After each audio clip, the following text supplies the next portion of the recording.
Sejam muito bem-vindos a mais uma celebração do Ático Curitiba. É uma alegria enorme para nós ter vocês mais uma vez bem juntinhos aqui conosco, iniciando uma nova série que se chama Vida com Deus, entre desertos e palácios. E hoje, mais especificamente, nós vamos descobrir sobre como ter o ordinário se tornando extraordinário em Deus. Então fique com a gente para o nosso tempo tão especial de hoje.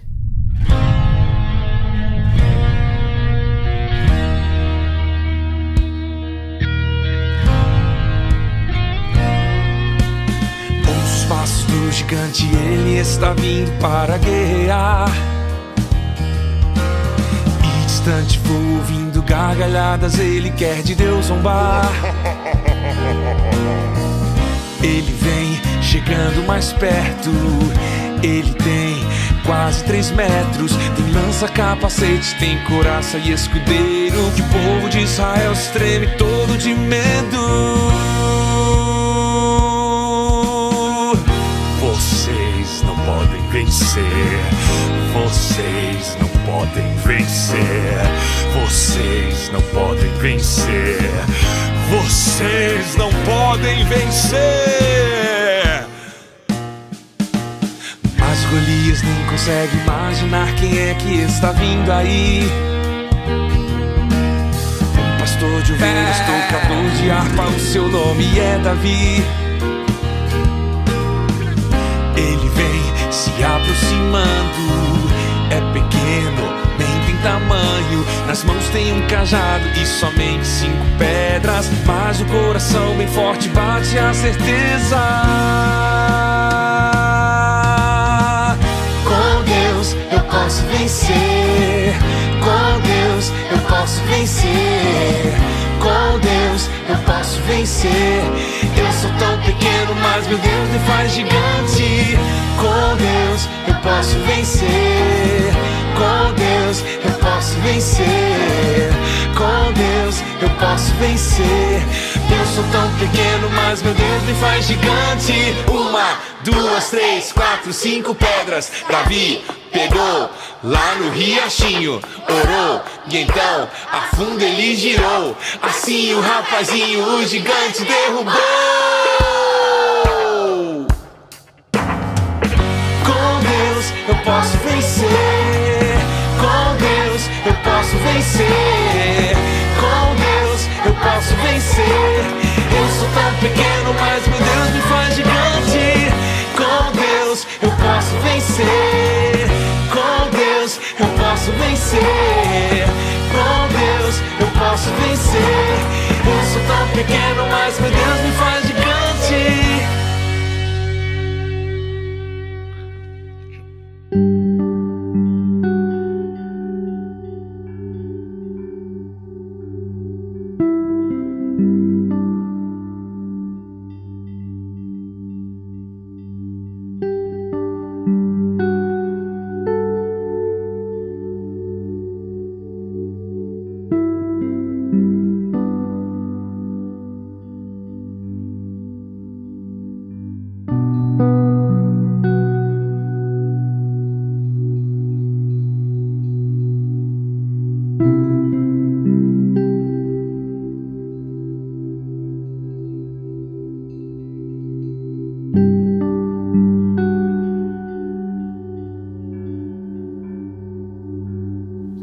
Senhor, nós queremos te agradecer, Deus, porque hoje nós podemos lembrar que o Senhor é um Deus poderoso, grandioso e que tem interesse, Deus, na nossa história.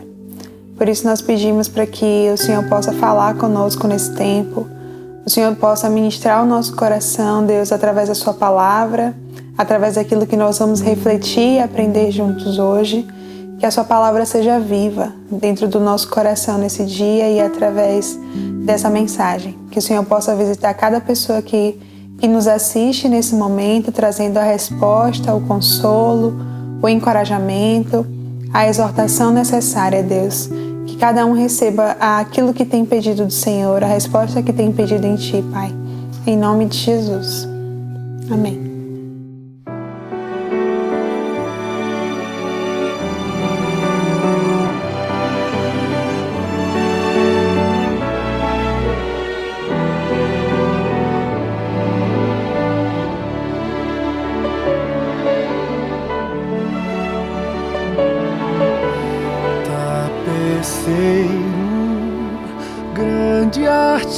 está, vai fazer o seu trabalho. Incansável, paciente no seu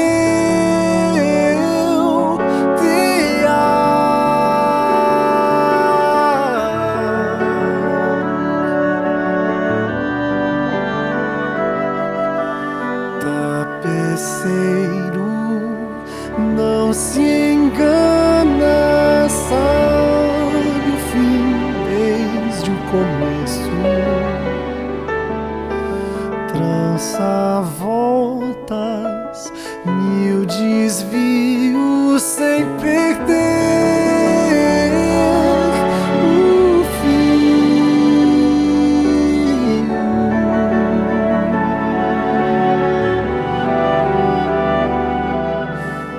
Minha vida é obra de tapeçaria, tecida de cores alegres e vivas, que fazem contraste no meio das cores nubladas e tristes. Se você olha do avesso,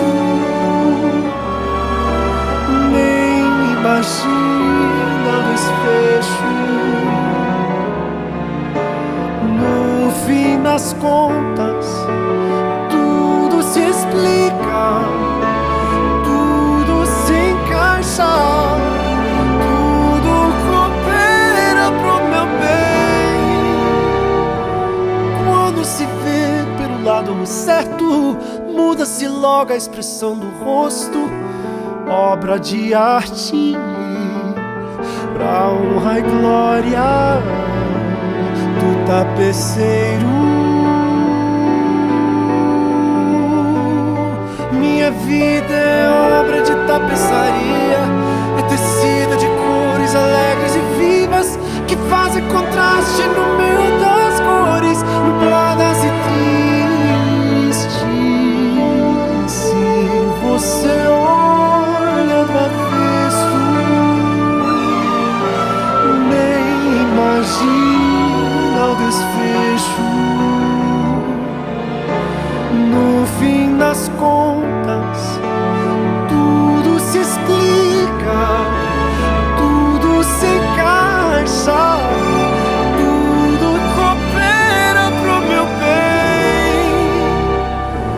Quando se vê pelo lado certo, todas as cores da minha vida dignificam a Jesus Cristo, tapeceiro.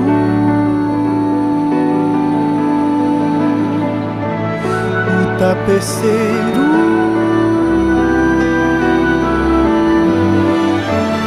o tapeceiro.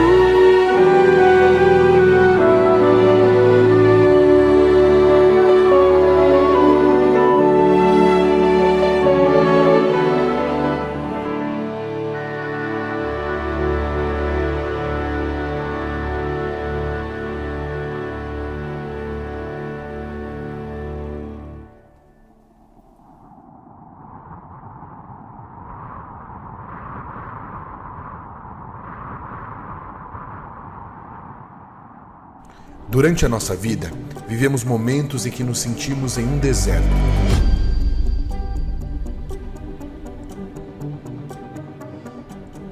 Existem também momentos em que nos sentimos em um palácio. Adversidades, crises e momentos difíceis da vida representam nossos desertos. Tempo de sucesso, prosperidade, tranquilidade encontramos em tempos de palácios. Onde está Deus nestes momentos? Como ouvir a sua voz? Quais armadilhas encontramos nestes tempos?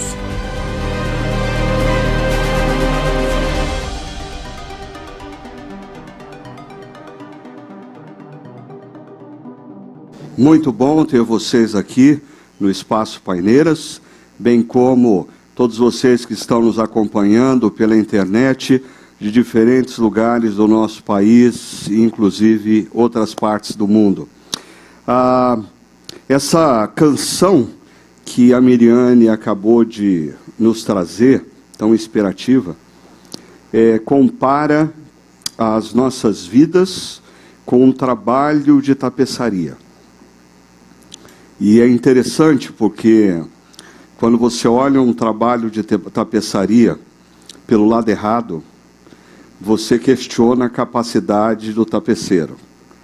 Você fala, nossa, mas quantos nós grosseiros, não faz sentido isso aqui.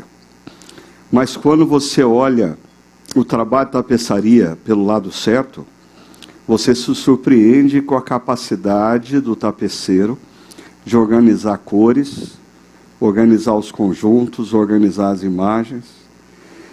E assim é a vida. E essa série que nós estamos começando hoje, e nos próximos 2 meses, nós vamos continuar falando um pouco sobre ela, vai falar muito sobre isso, como Deus está trabalhando nas nossas vidas, e o que nós precisamos tomar cuidado, o que nós precisamos prestar atenção. Para aqueles que são mais antigos da nossa comunidade, eles devem ter percebido que essa série é um famoso remake, né? Há mais de 10 anos atrás, eu tive a oportunidade de... nem sei se a gente já tinha vídeo quando a gente fez uma série sobre a história de Davi, mas essa série impactou muito a minha vida. Estudar a vida de Davi, assim, foi muito poderoso para a minha própria vida. E várias pessoas da nossa comunidade, passados muitos anos, ainda falam da nossa reflexão nessa série. E agora, no final de junho, eu visitei esse material para fazer uma espécie de síntese para o nosso grupo que se reúne lá na Riviera de São Lourenço.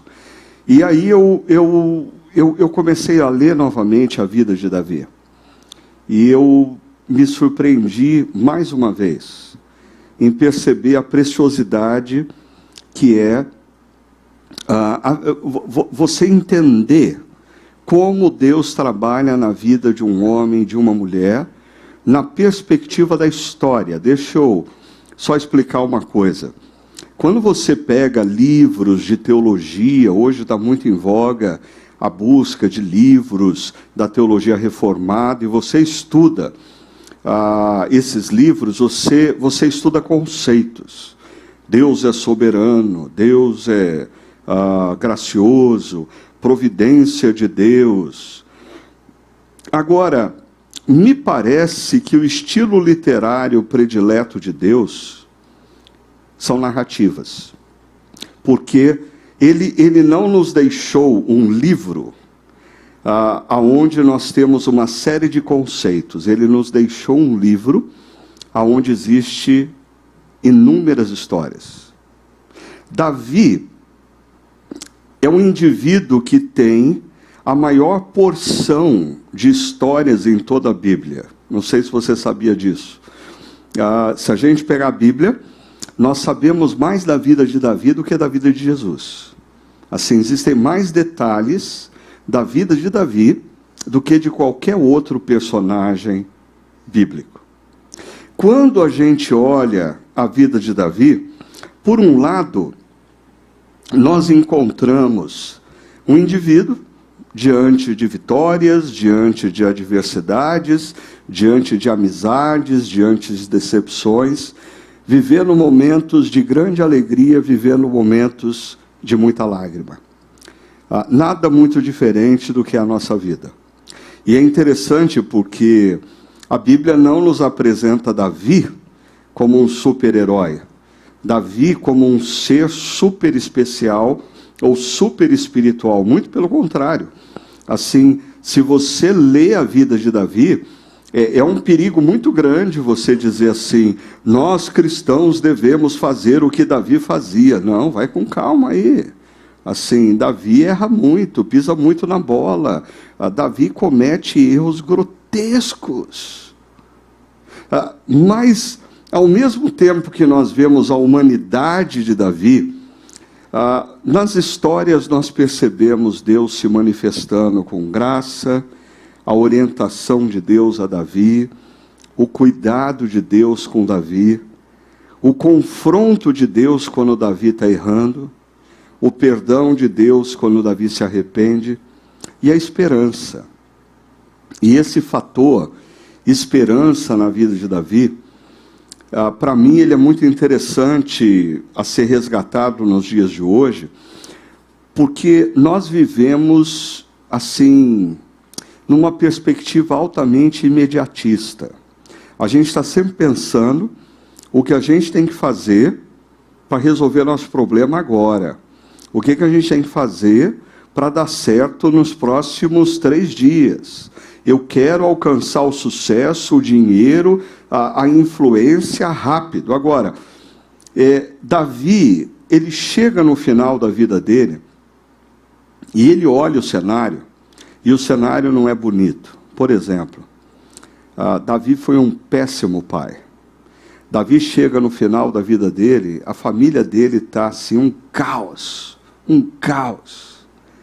E o problema de você ser um pai ou uma mãe e chegar no final da vida e perceber que deu errado, é que você não tem chance de fazer outra vez, né?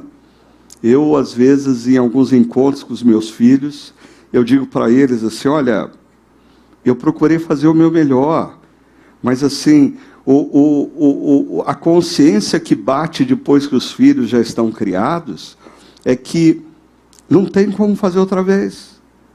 Se fez errado, fez. Se deu errado, deu. E aí, Deus mostra para Davi que a obra que Deus estava fazendo na vida dele transcendia a própria historicidade de Davi, transcendia a própria vida de Davi, ou seja, o que Deus estava fazendo em Davi, através de Davi, era algo que ia perdurar, mesmo depois que os olhos de Davi se fechassem para a história. E eu fico pensando, será que nós temos cuidado das nossas vidas, tomado as decisões profissionais, pessoais, familiares, pensando nos nossos netos e bisnetos? Pensando que a nossa postura diante da profissão, a nossa postura diante da vida, será que assim, os nossos netos vão contar para os nossos bisnetos? Imagina os netos do Lucas, que trabalha com os nossos adolescentes, os netos dele, contando as histórias para os filhos deles, os bisnetos, de como o Lucas e a Sabrina agiram, tomaram decisões, construíram a vida. Quantos de nós ainda não somos impactados, consciente ou inconscientemente, pelas decisões dos nossos avós, bisavós? Então, quando nós olhamos para a vida de Davi, nós precisamos perceber que a vida de Davi não se trata de como um homem pode se tornar grande e admirável. Hoje em dia, você muitas vezes vai na internet e você vai encontrar sermões pregados em igrejas, mas que cá para nós eles se parecem muito mais com um discurso de um coach profissional que diz para as pessoas, vamos, vai dar tudo certo, pensa positivo, olha para o espelho toda manhã, olha para a sua cara no espelho e repete 3 vezes, você vai ser um sucesso, você vai ser um sucesso, você vai ser um sucesso. E aí quando eu olho para a Bíblia e a história de Davi não é o caminho para como um homem se torna poderoso e admirável. A história de Davi fala muito mais de como Deus é gracioso para conosco e como Deus é poderoso revertendo situações da nossa vida. Dito isso, eu queria contar a primeira parte da história de Davi hoje para vocês, e nós vamos ter tempo para conversar sobre a história de Davi ao longo das próximas semanas. E eu queria falar um pouco com vocês sobre essa especialidade de Deus. E eu estou chamando de especialidade de Deus essa habilidade de Deus de transformar coisas, situações, pessoas aparentemente ordinárias em histórias extraordinárias. Eu já falei em várias situações sobre isso, mas eu queria falar hoje sobre a vida de Davi e mostrar para vocês como, nesse início da vida de Davi, Deus usa lugares, espaços ordinários, Deus usa tarefas aparentemente ordinárias, Deus usa recursos, humanamente falando, ordinários, para escrever uma história extraordinária. Perceba, o autor principal dessa história não é Davi, é Deus. É Deus.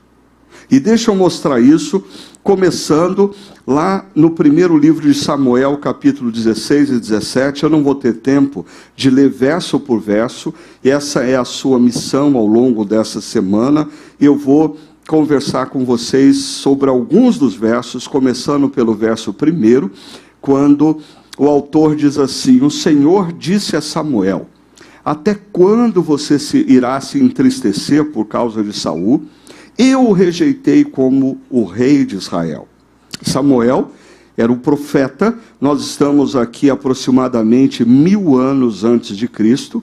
Samuel era o profeta. Samuel havia ungido Saul como rei.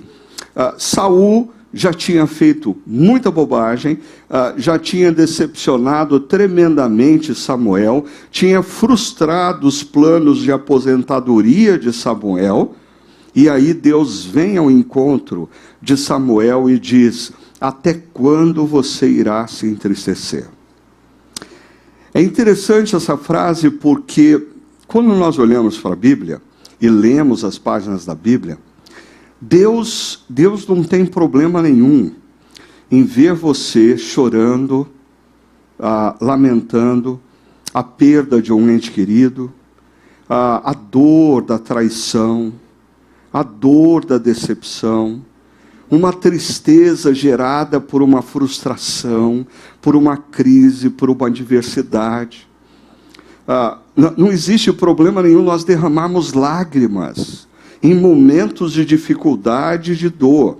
O grande problema é quando essa tristeza se torna uma espécie de cárcere emocional que constantemente nos devolve a tristeza, que intensifica o cárcere, que nos joga de volta a tristeza, fazendo uma espécie de espiral descendente. Você já experimentou isso? Ao invés de você virar a página, ao invés de você seguir em frente, você começa a entrar numa espiral descendente. A tristeza coloca você numa espécie de cárcere. E o que Deus está dizendo para Samuel é: Samuel, ok, você se entristeceu com a postura de Saul, você se decepcionou com a postura de Saul, você sentiu dores porque os teus planos foram frustrados em Saul, mas agora chega, vira a página. Vira a página, segue em frente, tenha atitudes diferentes diante desse momento. E Deus diz: eu rejeitei Saul. E é claro, para quem não conhece a história, a pergunta que emerge dessa afirmação é: por que Deus rejeitou Saul? E aqui nós podemos falar que Deus rejeitou Saul, eu chamo do triple A, 3 As. Né? A rejeição de Saul acontece, primeiro, porque Saul é arrogante, ele é soberbo, ele se acha bom demais, Ele confia demais em si mesmo. E as Escrituras dizem que Deus resiste ao soberbo. Deus resiste ao arrogante. Deus resiste àquele que acha de si mesmo mais do que convém. Mas a arrogância leva Saul a uma postura de autonomia. Ele não presta contas para ninguém. Ele não segue ordens de ninguém. Assim, constantemente o profeta Samuel diz: Saul, vai lá e faz isso. Saul vai e faz do jeito dele. Faz da maneira como ele acha que deve fazer. E aí entra o terceiro A, o auto-engano. O auto-engano na vida de Saul é sinônimo de não se ter autocrítica. Então, o problema não é errar. Eu gosto da filosofia da Google, que diz para os seus colaboradores: não tem problema errar, mas se errar, erra rápido, né? Então, se você vai errar, todo mundo vai errar. Então, erra rápido. Porque se a gente errar rápido, a gente reconhece o erro, a gente aprende, a gente faz certo. Agora, Saul não erra rápido. Saul gasta muita energia justificando seus erros, racionalizando seus erros, criando narrativas para provar para Samuel que não é bem do jeito que Samuel disse ou pensava. Com isso, Saul não cresce. Saul, assim, ele vai reinar durante cerca de 42 anos sobre Israel, cometendo os mesmos erros. Arrogância, autonomia, auto-engano. Mas é nesse mesmo verso 1 que começa a história de Davi. E eu queria começar a contar a história de Davi falando de espaços ordinários, porque Deus diz para o profeta Samuel, depois dele dizer: eu rejeitei Saul. Então ele diz: encha o seu chifre, um chifre com óleo. Era uma maneira de se conduzir, não é que Samuel tinha chifre, ok?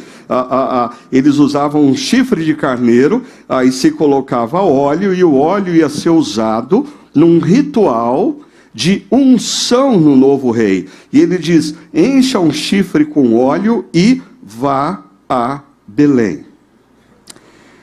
É interessante quando você lê as histórias bíblicas, porque quando você é adolescente, jovem, nós temos alguns adolescentes aqui hoje, a gente na escola, no ensino médio, a gente estuda acerca das grandes civilizações.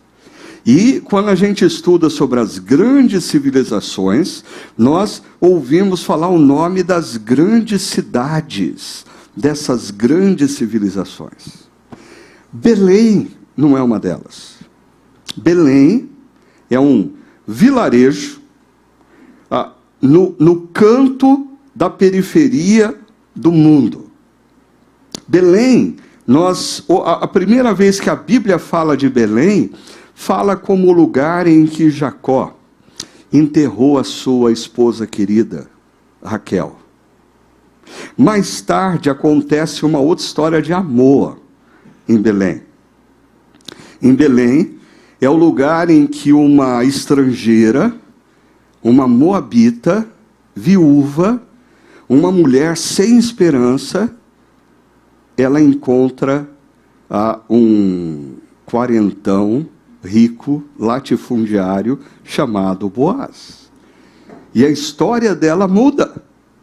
E ela e Boaz se casam. E dessa relação de Ruth e de Boaz virá o rei Davi, que vai ser bisneto de Ruth e Boaz, que também é de Belém. Nasce e cresce em Belém. Mas em Belém também nós vamos mais tarde ouvir acerca do nascimento do Redentor da história, do Salvador do mundo. Agora a pergunta é: quando a gente estuda a história da antiguidade, em algum livro de história da antiguidade, fala de Belém como avenida central, através um vilarejo no qual a graça de Deus está se manifestando, o poder de Deus está se manifestando. Por isso, quando a gente pensa nisso, nós precisamos tomar cuidado com uma coisa. Nós precisamos perceber que Deus está atuando a todo tempo, em todo lugar.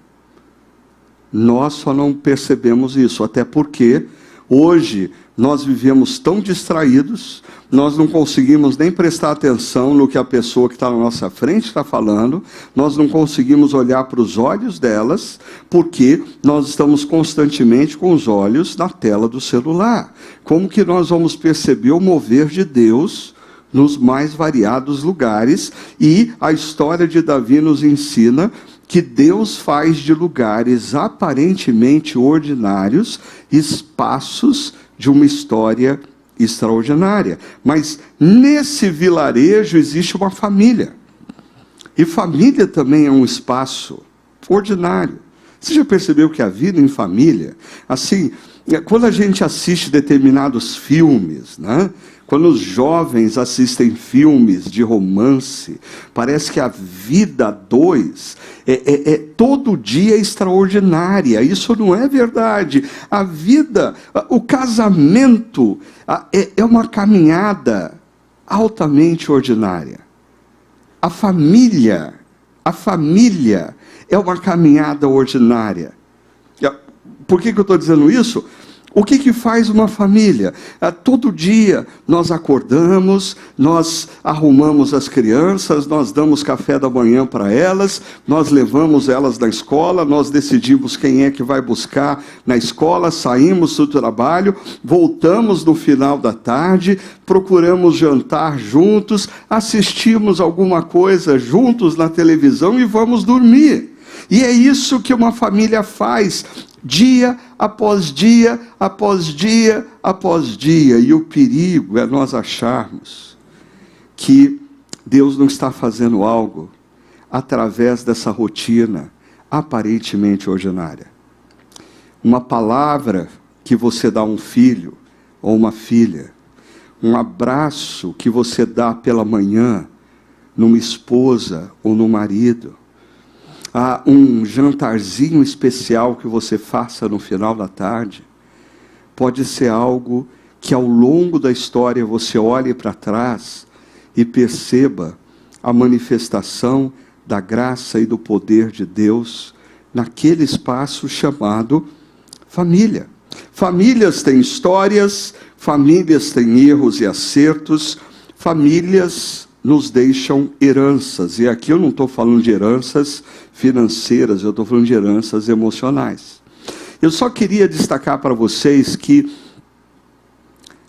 às vezes eu fico muito bronqueado com determinados livros evangélicos sobre casamento e sobre família, que colocam um padrão para ser vivido por nós, que em nenhum lugar da Bíblia a gente encontra. Porque esses livros, às vezes, estabelecem um padrão de casamento, um padrão de família que nos frustra. Porque a gente olha para as nossas famílias, a gente olha para o nosso marido, ou para a nossa esposa, ou para os nossos filhos, ou para os nossos pais, e diz, não é isso que eu tenho. Mas é interessante, olha para as famílias bíblicas. Vamos estudar, assim, a família bíblica. Vamos começar pela família de Jacó. Ô famíliazinha complicada. Assim, irmão trai irmão, vende irmão como escravo. Assim, o pai erra ao privilegiar um filho, os demais irmãos ficam com ciúmes, tramam contra esse filho. Ou a própria... Eu vou estudar com os homens da igreja, o marido bíblico a partir da vida de Salomão. Aí eu sei, as mulheres vão começar a orar e jejuar, porque esse negócio não vai dar certo. É interessante você pensar nisso, porque às vezes nós adentramos em processos terapêuticos infindos, tentando entender o que aconteceu no passado, quando a Bíblia diz: você não tem que entender o que aconteceu no passado, você tem que perceber que apesar dos erros do seu pai, da sua mãe, apesar dos erros da sua família, a graça de Deus te conduziu até aqui. E a questão não é o que a vida fez de você, a grande questão é o que você vai fazer com o que a vida fez de você.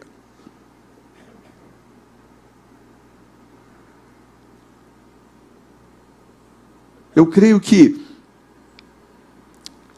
nós pais, às vezes colocamos sobre os ombros uma responsabilidade que a Bíblia não nos coloca. Porque a gente quer acertar e não tem problema nenhum em querer acertar. A gente quer educar os nossos filhos nos caminhos de Deus e não tem problema nenhum a gente querer fazer isso. A gente quer que os nossos filhos cresçam e se tornem pessoas que amam a Deus, e não existe problema nenhum nisso. Só existe um problema: você achar que é você que vai conseguir fazer isso. Os seus filhos vão crescer e vão amar a Deus, porque Deus é gracioso. Porque Deus é gracioso. Eles vão crescer e se tornar discípulos de Cristo, porque a graça de Deus acompanhou a jornada dos seus filhos, e não porque você foi um pai ou uma mãe perfeitos. A história de Davi não é a história de como ser perfeito. A história de Davi é a história de como ser agraciado e como compreender o poder da graça de Deus nas nossas vidas e nas nossas histórias. A história continua. Samuel chega lá na casa em Belém e começa a receber ali os filhos de Jessé, e o primeiro deles é Eliabe. Samuel viu Eliabe e pensou: com certeza é este que o Senhor quer ungir. O cara tinha pós-graduação na Harvard, fazia academia toda manhã, assim, 1,85 m de altura, moreno, olhos azuis. É esse, não tem como. E aí Deus vai falar para Samuel algo muito importante: cuidado com o que você vê, Samuel. E Deus vai dizer: o Senhor não vê como o homem vê a aparência, mas o Senhor vê o coração. E durante a semana, enquanto você ler o capítulo 16 e 17 de 1 Samuel, presta atenção nesse verbo ver. Porque, primeiro, Samuel erra quando ele vê Eliabe. Saul vai errar quando ele vê Davi. Os guerreiros de Israel vão errar quando eles veem o guerreiro filisteu. E o guerreiro filisteu erra quando ele vê Davi. Então esses dois textos, eles nos convidam a gente tomar muito cuidado em não se render ao que os seus olhos veem. Os seus olhos podem te enganar. Cuidado com o juízo temerário que você faz das pessoas. Cuidado em julgar as pessoas pelo que você vê. Deus avalia pessoas a partir do coração, da motivação. E para a gente conhecer o coração de uma pessoa, a gente precisa caminhar um pouquinho mais com essa pessoa. Aí, Jessé levou a Davi os seus 7 filhos. Mas Samuel lhe disse: o Senhor não escolheu nenhum desses. E eu fico imaginando que esse foi o momento em que Samuel pegou o celular do bolso e falou: Jessé, desculpa, mas seu sobrenome é qual mesmo? Porque eu estou achando que eu entrei na casa errada. Deixa eu checar o endereço, seu endereço aqui, o seu CEP. Porque os 7 filhos que estavam lá na casa dele passaram por ele e Deus disse: não é nenhum desses. E aí Samuel resolve dizer para Jessé: estes são todos os filhos que você tem? E Jessé diz: ainda tenho o caçula, mas ele está cuidando das ovelhas. E essa afirmação revela muito da maneira como Davi era visto na própria casa dele. Porque, pensa comigo, o profeta de Deus veio fazer uma visita na casa, Jessé organiza um churrasco para receber o profeta. Os 7 filhos estão, o caçula não. O caçula está fazendo o trabalho que ninguém queria fazer. Porque às vezes a gente olha de maneira um tanto quanto romântica para esse negócio de Davi era um pastorzinho, Davi cuidava de ovelhinhas, ovelhinhas são animais tão bonitinhos. Não são. Não são, ovelha fede, ovelha dá trabalho, ovelha é burra.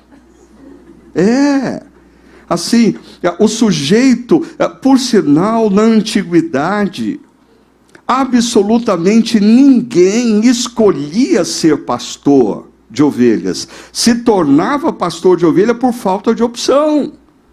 Ninguém na antiguidade olhava para um filho e falava assim: o meu sonho é que esse meu filho se torne pastor de ovelhas. Não. Davi está fazendo o trabalho que ninguém queria fazer. Davi está de escanteio. Davi está fora dos planos. Davi não está no radar do seu próprio pai quando o profeta faz qualquer menção de que ele veio ali para checar se ali naquela casa estava o novo líder da nação de Israel. E aí então, Samuel diz: traga esse moço aqui. Agora, perceba, se nós estamos num vilarejo, na periferia da história, numa família que mora nesse vilarejo, agora o nosso foco recai sobre o caçula. O caçula que está cuidando de ovelhas. Mas é muito interessante, e a música que a Miriane cantou, fala que no final tudo faz sentido, quando você pensa que no cuidado de ovelhas, Davi aprende a lidar com funda.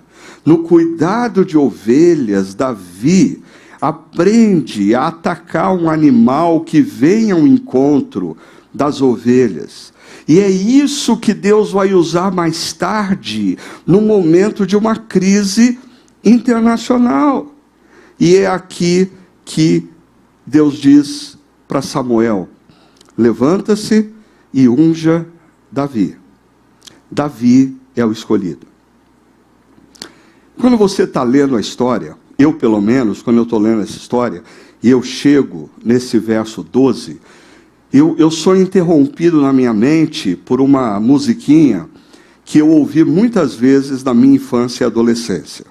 Uma musiquinha que tocava na Rede Globo quando acontecia alguma coisa séria no Brasil, no mundo.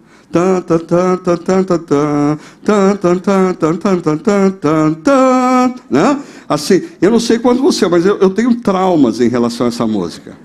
Porque eu me lembro de inúmeras vezes que eu estava distraído, assim, quando eu escutava essa música, gelava-me, assim, subia um arrepio na espinha, e todo mundo em casa corria. Eu não sei se você viveu isso. Pessoal, gente, está acontecendo alguma coisa? Todo mundo se reunia, porque só tinha uma televisão, não tinha cada uma num quarto, né? Então todo mundo se reunia ali para ver o que está acontecendo, o que eles vão falar. É mais ou menos isso que acontece aqui. E como aquele era um período de muita polarização política, que tinham alguns que achavam que a CNN de Israel manipulava, outros achavam que a Fox de Israel era de direita, que a Globo não valia a pena ouvir, que bom mesmo era a Jovem Pan. O autor, parece que ele consulta todas as fontes e ele confere, não existe um acontecimento e não se trata de uma mera narrativa. Qual é esse acontecimento? Olha só, diz assim: os filisteus juntaram suas forças para a guerra e se reuniram em Socó, de Judá. Judá já é território de Israel. Os filisteus invadiram Israel. Saul, o rei de Israel, e os israelitas reuniram-se, posicionando em linha de batalha para enfrentar os filisteus. E é importante você entender aqui, esse verso número 3, os filisteus ocuparam uma colina e os israelitas ocuparam a outra colina. E existia um vale entre eles. Um guerreiro chamado Golias, que era de Gate, veio do acampamento filisteu. Ele saiu de uma colina e ele desce para o vale. Esse cara tinha 2,90 metros de altura. Eu não vou discutir esse tamanho, mas assim, existem hoje achados arqueológicos que dizem que existia uma etnia de humanos naquela região que tinha, assim, uma vocação para ser jogador da NBA. Os caras eram acima da média em termos de estatura. E parece que esse guerreiro não era um gigante, como a gente escuta nas histórias, Davi contra o gigante. Ele era um cara acima da média em termos de estatura. E ele usava um capacete de bronze, vestia uma couraça de escamas de bronze que pesava 60 quilos. Houve um tempo em que eu ensinava esse texto e dizia assim: imagina eu grudado no peito de Golias. Hoje é mais que 60, bem mais. Mas imagina você vestindo um casaco que pesa 60 quilos. Certamente, alguns aqui, algumas mulheres principalmente, esse casaco pesa mais do que elas. E esse cara vestia essa couraça e andava como se nada tivesse acontecendo. Ele era capaz de correr no campo de batalha com uma couraça de 60 quilos no peito. Nas suas pernas usava caneleiras de bronze. Quando tinha lá na Filistia jogo casados e solteiros, ninguém queria jogar contra Golias por causa dessas caneleiras de bronze. Tinha um dardo de bronze pendurado nas costas, a haste da sua lança era parecida com uma lançadeira de tecelão e a sua ponta de ferro pesava 7,2 kg. Então, imagina, a lança dele, só a ponta pesa 7 quilos. Se eu for lançar uma lança que só a ponta pesa 7 quilos, eu vou tentar e a lança vai fazer assim, né? Pá! E ele lançava com a maior facilidade. E existe um coitado nessa história, que a gente não sabe por que ele entra na história, que é esse tal de escudeiro que ia na frente dele. Porque assim, para que Golias precisava de um sujeito indo na frente dele? Só se fosse para atrapalhar. E eu fico imaginando Golias toda hora falando pro cara: sai da frente, anda mais rápido, um pouquinho para o lado, por favor. Fica para a direita para não atrapalhar. Mas esse cara está em toda a história. Golias parou no meio do vale e gritou às tropas de Israel: por que vocês estão se posicionando para a batalha? Não sou eu um filisteu e vocês os servos de Saul? Escolham um homem para lutar comigo. O que Golias está fazendo é tentando tornar essa batalha mais racional. Ele está dizendo: por que a gente vai encher um vale de sangue e perder tanta gente? Vamos fazer uma coisa mais racional. Eu sou filisteu, eu luto pela Filistia. vocês escolhem um israelita para lutar por Israel. Quem ganhar, leva. Eu também, se eu tivesse 2,90 metros de altura, eu ia achar essa proposta racional. Mas o que acontece, os homens de Saul e Saul não acham tão racional assim. Ao ouvirem as palavras do filisteu, Saul e todos os israelitas ficaram atônitos e apavorados. E aí começa um drama na vida desses homens. Porque isso vai se repetir por 40 dias. Eu acho que todos esses homens de Israel saíram dessa situação com síndrome pós-traumática, né? Porque imagina por 40 dias você ouvir esse cara de 2,90 metros de altura gritando: se tem homem, desce, 1 contra 1, vamos acabar com isso. E aí então, acabou o noticiário internacional e a gente volta para aquela vila de Belém. Agora falando sobre uma tarefa ordinária. O que acontece aqui, agora, tem a ver com grãos tostados, pães e queijos. Mas o que o texto bíblico vai nos apresentar não é a história de um homem do agrobusiness que produzia grãos, nem sobre o dono de uma padaria boutique de Belém, nem muito menos de uma pessoa que tinha um empório no shopping Iguatemi de Belém e vendia queijo variado. A história vai falar sobre o entregador de tudo isso aqui. Um adolescente que, se ele vivesse hoje, talvez ele tivesse uma moto e ele ia ser o entregador do iFood. Ele vai entregar grãos, pães e queijo. Em outras palavras, na perspectiva de um conflito internacional, o que esse sujeito faz é ordinário. Mas olha só o que vai acontecer. O texto volta tentando nos lembrar um pouco do que nós vimos no capítulo 16, dizendo: Davi, lembra de Davi, aquele filho de Jessé, lembra de Jessé? Jessé, o efrateu de Belém de Judá, aquele Jessé que tinha 8 filhos, pois é... 3 dos filhos mais velhos dele se tornaram militares e estão numa posição altamente importante e estratégica, porque eles estão no campo de batalha. Mas o texto vai dizer, mas lembra, Davi é o caçula. Davi é aquele que cuida de ovelha. Davi é aquele que está no campo. Nessa ocasião, Jessé disse ao seu filho Davi, e aqui vem a missão de Davi, a tarefa ultra importante de Davi: pegue uma arroba de grãos tostados e de 10 pães, e leve-os depressa aos seus irmãos no acampamento. Leve também estes 10 queijos ao comandante da unidade. Eu até hoje fico pensando se o pai de Davi era mineiro, porque 10 queijos em casa, assim, vai gostar de queijo. E assim, ou o comandante era mineiro, então ele estrategicamente está querendo agradar o comandante. Veja como estão os seus irmãos e traga-me alguma garantia de que estão bem. Então, a tarefa de Davi nesse dia é transportar grãos tostados, pães, queijo e trazer notícia para os pais.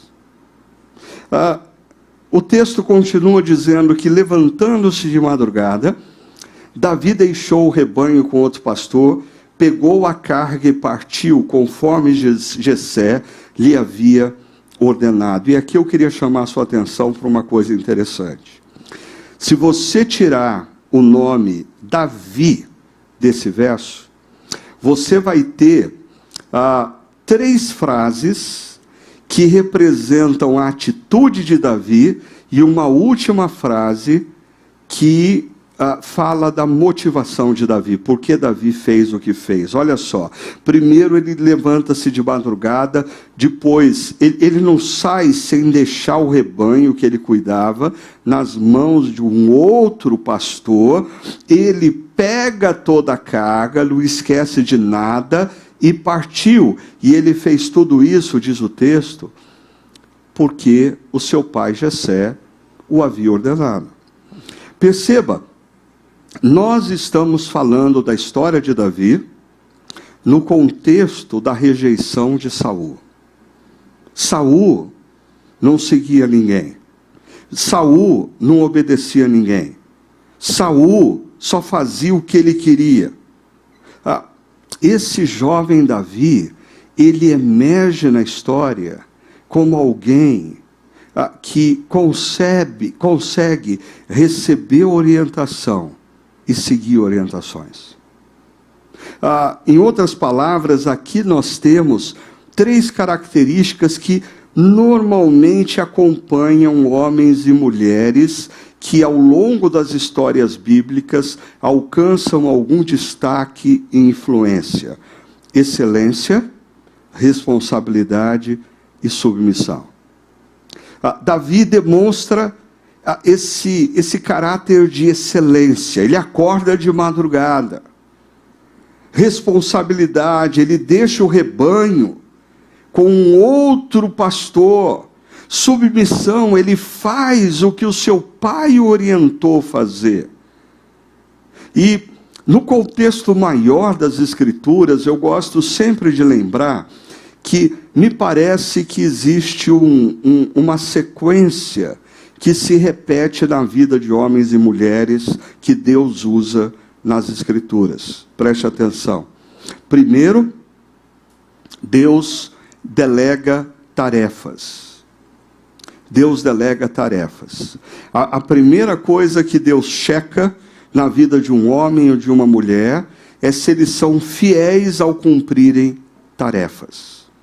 Quando essas pessoas se mostram fiéis no cumprimento de tarefas, Deus as coloca numa posição de influência, de poder, de tomada de decisões, mas nunca antes delas se revelarem capazes de cumprir tarefas. E quando elas são colocadas numa posição de influência e de poder, Deus ainda procura averiguar se essa pessoa lida bem com a questão do poder, se ela lida bem com a questão da influência, porque às vezes pessoas até cumprem a fase da tarefa, mas quando chegam ao poder se perdem, começam a usar estruturas e organizações para o seu próprio benefício, para a sua própria causa, começam a se perder no processo. Agora, quando pessoas aprendem a cumprir tarefas, aprendem a lidar com o poder, Deus dá visibilidade. Essas etapas têm ao longo da minha vida se mostrado altamente sábias. Por exemplo, hoje eu não tenho dúvida nenhuma que se você quiser fazer uma loucura na sua organização, na sua empresa ou na sua igreja, coloque ou dê visibilidade para uma pessoa que ainda não demonstrou seriedade em cumprir tarefas e não provou ainda que sabe lidar com o poder. É destruidor. E aqui existe um problema geracional, porque essa geração mais jovem tem o ímpeto de chegar aqui muito cedo. E as redes sociais muitas vezes favorecem a isso. Por quê? Porque o sujeito, ele nem passou pela etapa das tarefas e nem foi provado no coração sobre o poder, mas ele já tem milhões de seguidores na internet. Ele já tem a visibilidade.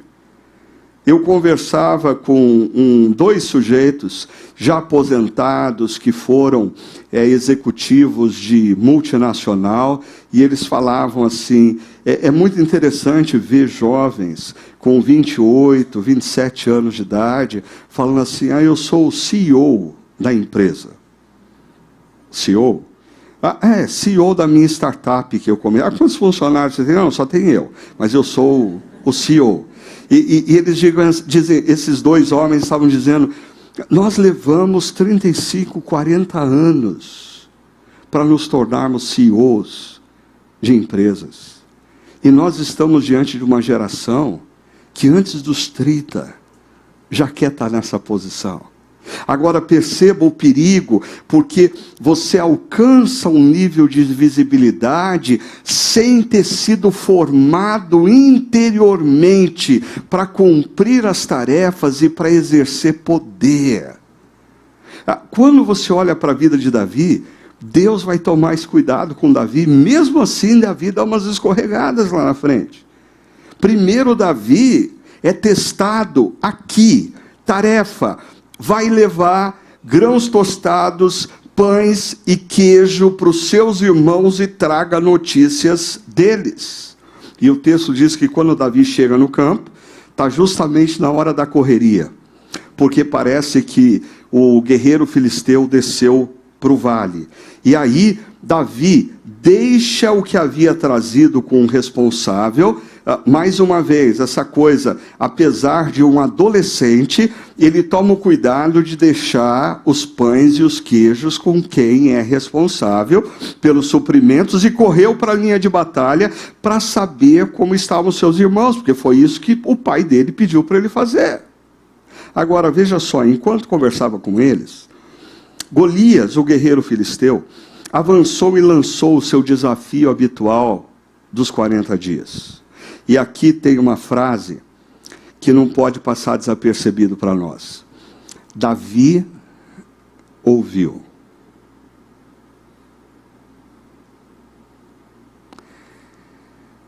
Eu acho que ao longo da história, grandes transformações acontecem na história pessoal de alguém, na história de uma família, na história de uma igreja e, por que não dizer, na história de uma nação, quando alguém ouviu. Deixa eu mostrar a diferença para vocês. Nós estamos vivendo um momento histórico que o que falta para aqueles que se chamam crentes não é sermão e pregação. Tem aos montes. A pandemia fez com que pessoas assim vivessem uma verdadeira salada de fruta teológica com pregadores na internet.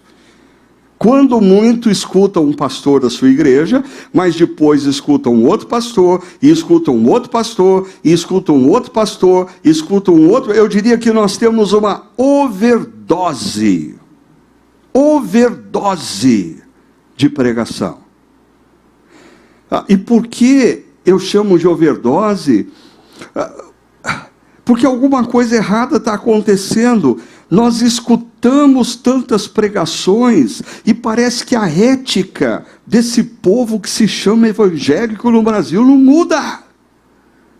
Parece que a sociedade não é transformada por esse povo que se afirma discípulo de Jesus. Tem alguma coisa de errado acontecendo. Parece que a gente escuta, mas não ouve a voz de Deus. Quando você pega os profetas, eles olham uma situação histórica e eles descrevem o caos dessa situação. O caos político, o caos econômico, o caos social. Mas daí o profeta diz assim: então, a palavra de Deus veio a mim e tudo vai mudar. Quando a palavra de Deus vem a nós, nós não conseguimos sair desse lugar da mesma maneira que a gente entrou. Mas se a gente sai da mesma maneira que a gente entra, é porque a gente está escutando, mas não está ouvindo. Davi ouviu. Quando os israelitas viram o homem, perceba aqui a repetição do verbo que aparece constantemente, eles viram o homem, eles fugiram cheios de medo, e o texto repete, os israelitas diziam entre si: vocês viram aquele homem, olha como os nossos olhos podem nos enganar. Quando Jesus está diante de uma multidão de 5.000 homens famintos, e ele tem em mãos 5 pães e 2 peixes, os discípulos se deixam enganar quando eles dizem para Jesus: Jesus, são 5.000 homens, e o Senhor tem em mãos só 5 pães e 2 peixes. Mas os olhos de Jesus não estavam nem na multidão, nem nos 5 pães e 2 peixes. Os olhos de Jesus estavam nos céus. Esses homens erram porque os olhos deles estão no guerreiro filisteu, e não no Senhor dos exércitos, no guerreiro filisteu, e não no Deus que conduzia a vida deles. E aí esses homens dizem uma coisa e Davi escuta. Davi escuta. Eles dizem assim: o rei dará grandes riquezas a quem o vencer, também lhe dará sua filha em casamento e isentará de impostos em Israel a família do seu pai. Davi perguntou aos soldados que estavam ao lado: o quê? Peraí.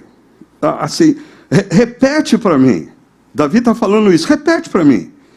Vocês estão falando que o rei vai oferecer riqueza, vai oferecer a filha como esposa, vai oferecer isenção de impostos por toda a vida. Parece que eu escuto Davi falando: gente, nem que a filha do homem seja feia, vale a pena. Vale a pena, é um negoção. Repete, vocês estão dizendo que o rei está oferecendo riqueza, a filha dele em casamento, isenção de impostos, vocês estão fugindo da raia. Davi está provocando esses homens, e aí entra em cena irmão mais velho.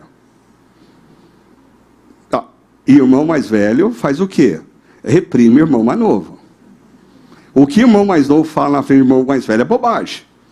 E aí vem Eliabe, o irmão mais velho. Ouviu Davi falando com os soldados e ficou muito irritado. Essa é a missão de irmão mais velho, ficar irritado com o irmão mais novo. E ele diz: por que você veio aqui? Com quem deixou aquelas poucas ovelhas no deserto? E o irmão mais velho tem essa mania também de achar que o irmão mais novo é irresponsável. Agora, Eliabe erra feio aqui, né? Sei que você é presunçoso e que o seu coração é mau. Um perigo a gente querer julgar o coração de alguém a partir do que a gente vê externamente. Porque o texto do livro de Samuel já disse que Deus escolheu Davi porque Davi era um homem segundo o coração dele. Agora, eu sou o irmão mais velho.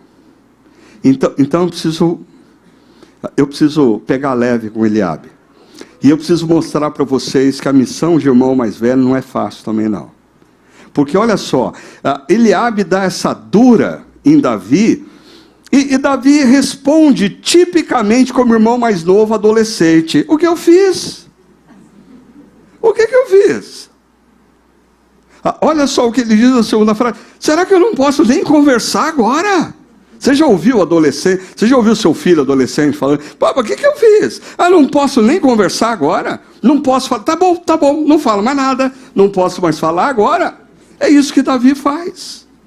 Agora, perceba como é complicado, porque ele diz isso para Eliabe, então ele, Davi, se virou para o outro e perguntou a mesma coisa: o que é mesmo que o rei vai dar para quem enfrentar o filisteu? Eu imagino se Eliabe nesse momento falou assim: eu vou sair daqui, senão vai ter violência. Eu acho melhor eu sair de cena. E os homens responderam como antes. E aí, as palavras de Davi chegam aos ouvidos do rei Saul, que o mandou chamar. E aí chega Davi, e eu imagino Davi entrando na tenda do rei, um adolescente. Olha só as palavras: ninguém deve ficar com o coração abatido por causa desse filisteu. teu servo irá lutar contra ele. Problemas resolvidos. Eu acho interessante como a Bíblia não tem a preocupação de colocar o lado... Assim, Davi é um adolescente. E como adolescente, ele tem um quê de inconsequente. Mas eu não sei, nem todos vocês eram jovens cristãos na adolescência. Mas quem era jovem cristão na adolescência vai se lembrar que você fazia coisas que hoje você não faz mais. E a gente chama isso de sensatez. Quando na verdade a gente deveria chamar de falta de coragem de obedecer a Deus. Quando a gente era mais jovem, Deus falava, a gente fazia. Quando a gente fica mais velho, a gente começa a dizer assim, não é bem assim, vamos pensar, o nosso Deus é um Deus de bom senso. E a gente vai perdendo a ousadia. A gente vai perdendo a ousadia. Mas junto com a ousadia, a gente vai perdendo também as grandes experiências com Deus. Porque grandes experiências com Deus vêm com pessoas que têm ousadia na obediência a Deus. Então, Deus pega Davi de uma tarefa ordinária, levar grãos tostados, 10 pães, 10 queijos e pegar uma informação e vai fazer disso uma história extraordinária. Mas deixa eu concluir mostrando para vocês como Deus usa os recursos que Davi tem. Porque o texto diz que Saul, o rei, olha para Davi e está aí mais um cara que erra pelas aparências, pelo que vê. Ele diz assim, você não tem condições de lutar contra esse filisteu. Por quê? Você é apenas um rapaz e ele é um guerreiro profissional. Agora eu acho interessante essa de Saul, porque ele diz, você não tem condição. Mas vem aqui, eu vou colocar em você o meu capacete, a minha armadura, vou dar para você a minha espada, exatamente isso que nós encontramos aqui no verso 38 e 39. Ó. Saul vestiu Davi com a sua própria túnica, colocou-lhe uma armadura e lhe pôs o capacete de bronze na cabeça. Davi prendeu a espada sobre a túnica e tentou andar. Imagina um adolescente vestindo uma armadura de um guerreiro, e Saul diz, ok, vai lá, e ele não sai do lugar. Saul diz, vai cara. Aí Saul escuta uma voz vindo de dentro do capacete assim, eu não consigo. É o que o texto diz, não consigo andar com isso, eu não consigo me movimentar com isso, eu não sei andar com eu não tenho força nem para carregar essa armadura. Então, Davi tirou tudo. E é interessante, talvez exista aqui o simbolismo. Davi não vai entrar na história, a história de Davi não começa quando ele usa as armas de Saul. As armas de Davi são diferentes. A obra que Deus está fazendo na vida de Davi é diferente. E aí nós vamos encontrar que em seguida ele pegou o seu cajado, ele escolheu no riacho 5 pedras lisas, colocou-as na bolsa, isso é, no alforje de pastor, e com uma tiradeira na mão aproximou-se do filisteu. Todas essas armas aqui, Davi aprendeu a usá-las quando pastoreava ovelhas. Mas quando Davi pastoreava ovelhas, ele não fazia a menor noção que um dia ele ia estar num campo de batalha, no meio de uma crise internacional, fazendo uso do que Deus ensinou ele a usar. E quando o filisteu vê isso, mais uma vez alguém vai errar pelo que vê. O filisteu, olha o escudeiro outra vez aí na frente dele, né? Vinha se aproximando de Davi, olhou para Davi com desprezo, porque viu que era só um rapaz e fez pouco caso dele. Mais uma pessoa que erra na percepção visual.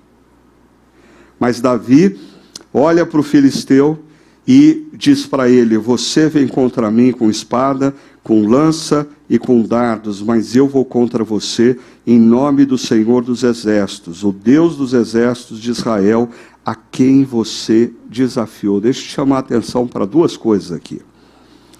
A primeira delas é: Davi não desce naquele vale achando que ele vai vencer a batalha. A confiança de Davi não está nele, a confiança de Davi não está na capacidade dele girar a funda e acertar o alvo. Em momento algum Davi menciona isso. Toda a confiança de Davi está depositada no fato de que Deus está do lado de Israel. E mais um detalhe muito importante. Em todo esse relato, pela primeira vez, alguém diz para o filisteu: você desafiou o Deus de Israel. Se você ler depois com calma, os israelitas constantemente dizem assim: porque ele está afrontando Israel, ele está afrontando Israel, ele está afrontando Israel. E Davi diz: não, meu caro, você está afrontando Deus. E aí a coisa muda, porque você não está lutando contra uma nação, você está lutando contra o Deus Criador de todas as coisas, o Deus Todo-Poderoso, o Deus que é especialista em usar situações ordinárias, pessoas ordinárias, com recursos ordinários, para escrever histórias extraordinárias. O Deus que ao longo da história tira homens e mulheres de lugares ordinários e os move ao longo de histórias extraordinárias. O Deus que olha para homens e mulheres frágeis, sem os recursos suficientes para enfrentar a crise conjugal, a crise com o filho, a crise profissional, e Deus usa essas pessoas para escrever uma história extraordinária. E o que acontece em seguida é que quando o filisteu começou a vir na direção de Davi, este correu para a linha de batalha para enfrentá-lo, e tirando uma pedra de seu alforje, arremessou-a com a tiradeira e atingiu o filisteu na testa, de tal modo que ela ficou encravada e ele caiu, dando com o rosto no chão. E se você fizer uma busca na internet, você vai encontrar vários sermões estilo coach sobre essa batalha, dizendo assim: as 5 pedras de Davi que você deve usar. As 5 pedras de Davi que você deve usar. Você já ouviu o sermão das 5 pedras? Os caras não leram nem o texto bíblico. Deus não precisou de 5 pedras. Deus só usou uma. Esse negócio é doido, porque se os recursos eram ordinários, para fazer a coisa extraordinária, Deus não precisa usar nem a totalidade dos recursos ordinários. Ele só precisa de uma pedra e de um tiro.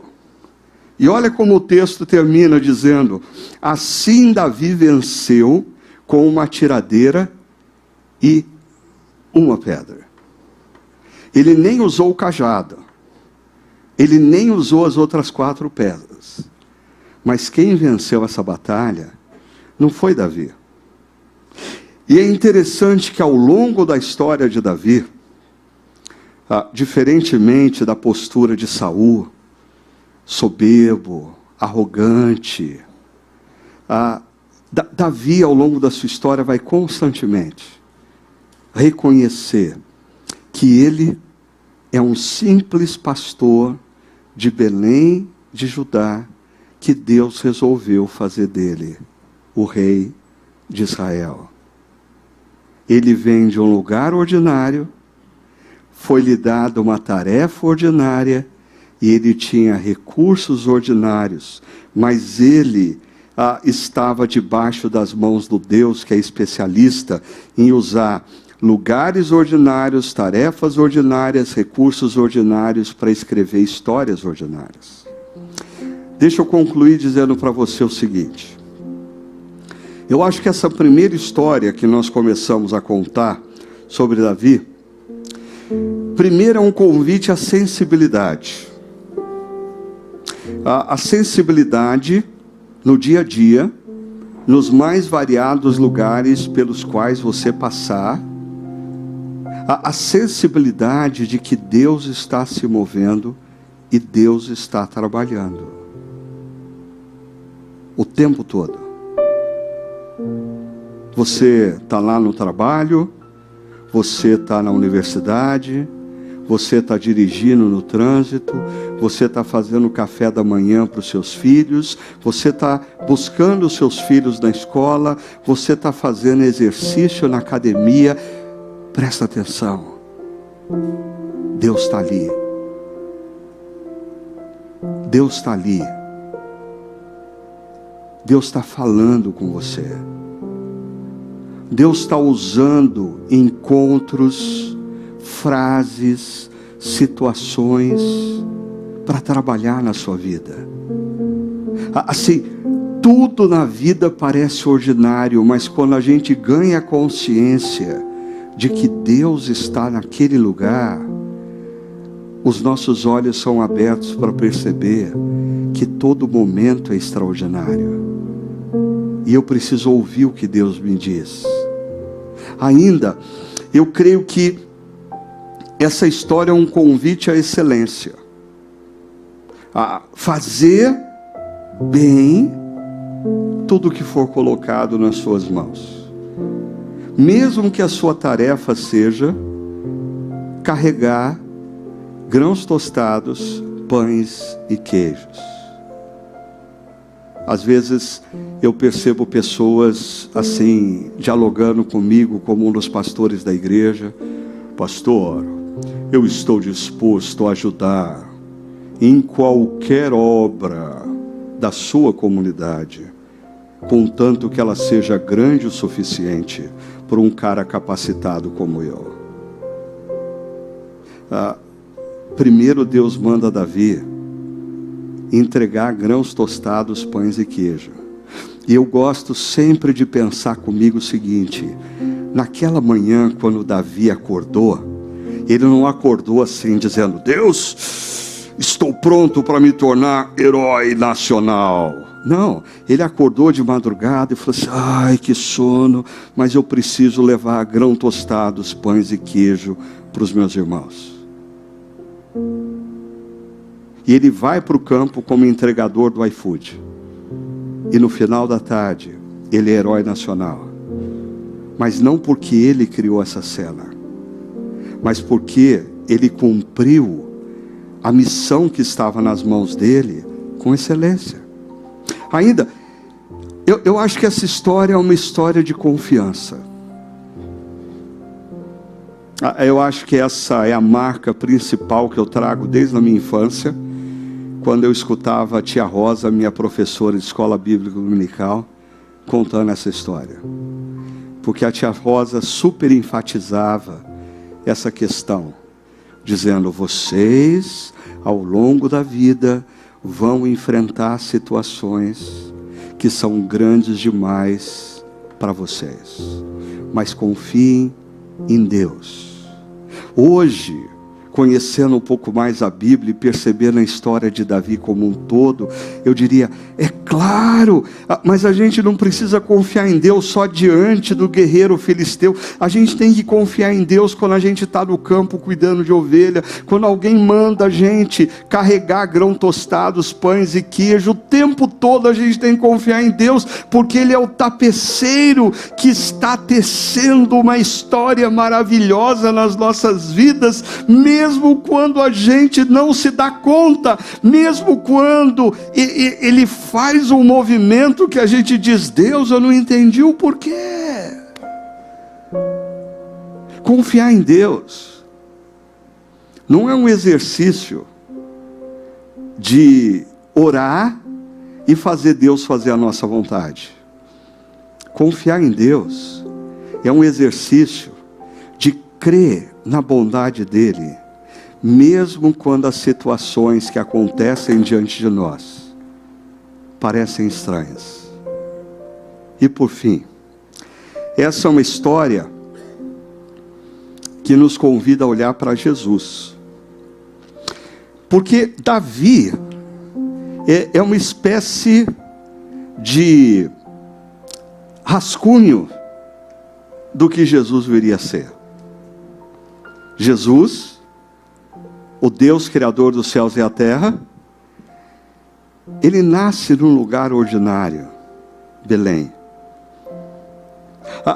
Ele faz tarefas ordinárias. Você já pensou o Deus criador andar pelas estradas empoeiradas da Palestina, da Galileia, da Judéia, o Deus criador lavar os pés dos discípulos? Jesus, quando ele decide ser homem, ele tem recursos ordinários, a ponto de alguém, no momento que ele está na cruz, dizer assim: se você é quem afirma ser, desce dessa cruz e salva você mesmo. Mas Jesus, ele abre mão da tentação de fazer uso dos poderes divinos para cumprir a sua missão e morrer por nós e resgatar as nossas vidas. Por isso, eu queria que você saísse daqui hoje com a imagem do tapeceiro. Do tapeceiro. Tenha sensibilidade para perceber que através dos mais variados momentos, Deus está fazendo uma obra na sua história, mesmo quando você não se dá conta disso. Responda com excelência diante do que é colocado nas suas mãos. Confie, confie. Se você está diante de um nó desse tapeceiro, confie. A história ainda não acabou. A história ainda não acabou. Mas para você ter os seus olhos fechados para a história, se abrirem para a eternidade, você poder contemplar a obra do tapeceiro na sua vida, renda-se a Jesus. Faça de Jesus o seu Salvador e o seu Senhor. Se renda ao amor e o perdão de Deus oferecido na cruz, porque a palavra de Deus diz que quando alguém crê que Jesus é quem disse ser e se rende ao seu amor e perdão, mesmo que os seus olhos se fechem para a história, se abrirão para a eternidade. E eu acho que na eternidade, Deus vai nos chamar numa sala, e a obra de tapeçaria está diante de nós, e Deus diz: deixa eu mostrar agora o que eu fiz ao longo da sua vida. E Ele vai virar aquela obra para nós, e a gente vai falar: uau, Senhor, eu não estava entendendo naquele momento. Em alguns momentos eu duvidei do seu amor e do seu carinho, mas foi perfeito, Deus, foi perfeito. Escute mais uma vez essa canção.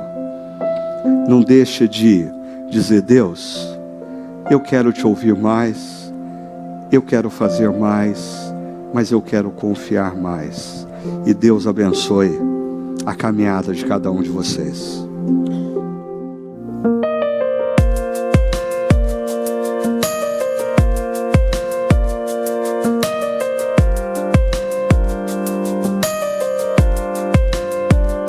Ainda que eu ande pelo vale da sombra da morte, o teu amor lança fora o medo. Ainda que eu me encontre bem no meio das tempestades da vida, não voltarei, pois perto estás. Eu não temerei o mal, pois o meu Deus comigo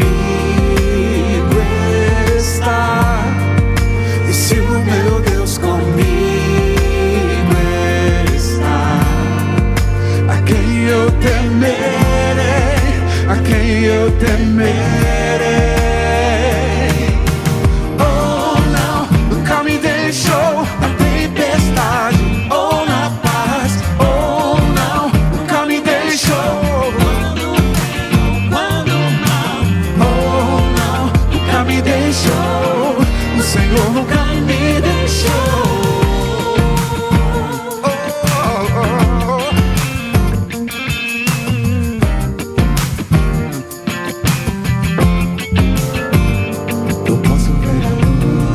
Está vindo ao coração que espera, incomparável, gloriosa luz. E haverá um fim aos problemas, mas até esse dia viverei sabendo que estás aqui. Eu não temerei o mal, pois o meu Deus comigo. Se o meu Deus comigo está, a quem eu temerei?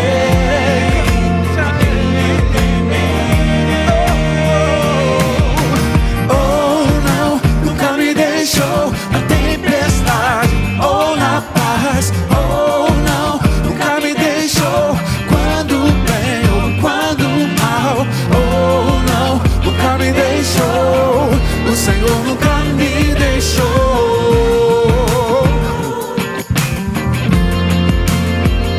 Eu posso ver a luz que está vindo ao coração que espera. E haverá um fim aos problemas, mas até esse dia, Senhor, te louvarei, te louvarei.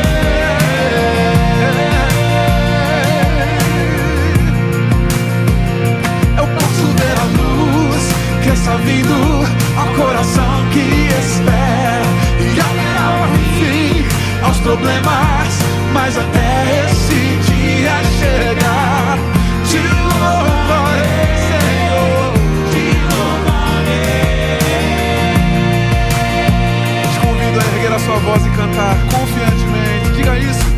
Oh não, nunca me deixou na tempestade ou na paz. Oh não, nunca me deixou quando bem ou quando mal. Oh não, nunca me deixou.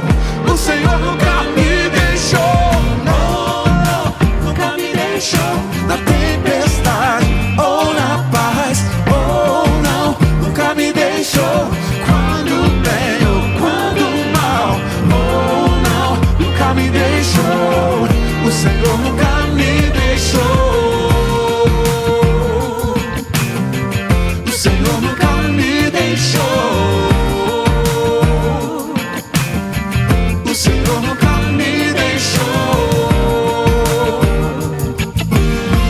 O Senhor nunca me deixou.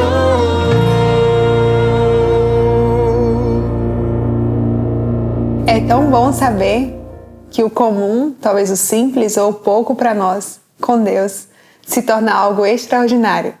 É bom lembrar que para cada um de nós existe um lugar na nossa história com Deus. Então se lembre de colocar disponível diante do Senhor ao longo dessa semana aquilo que você tem nas suas mãos, ainda que você julgue pouco ou comum ou ordinário. Lembre que com Deus é extraordinário. Vamos orar juntos? Senhor, nós queremos te agradecer por essa palavra, por nos desafiar através dela, por nos lembrar que ainda que a gente considere pouco, ordinário e comum aquilo que nós temos, no Senhor, e contigo pode se tornar algo grande, nós podemos ser parte da sua história, Deus.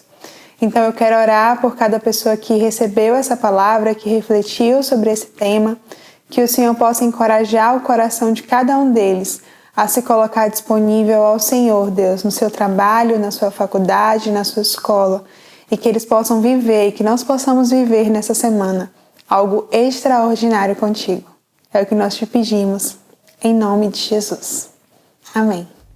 Um abraço grande, nos vemos na próxima semana e se mantenha conectado com a gente aqui no nosso canal. Você pode assistir novamente essa mensagem e também encaminhar para os seus amigos. Até lá!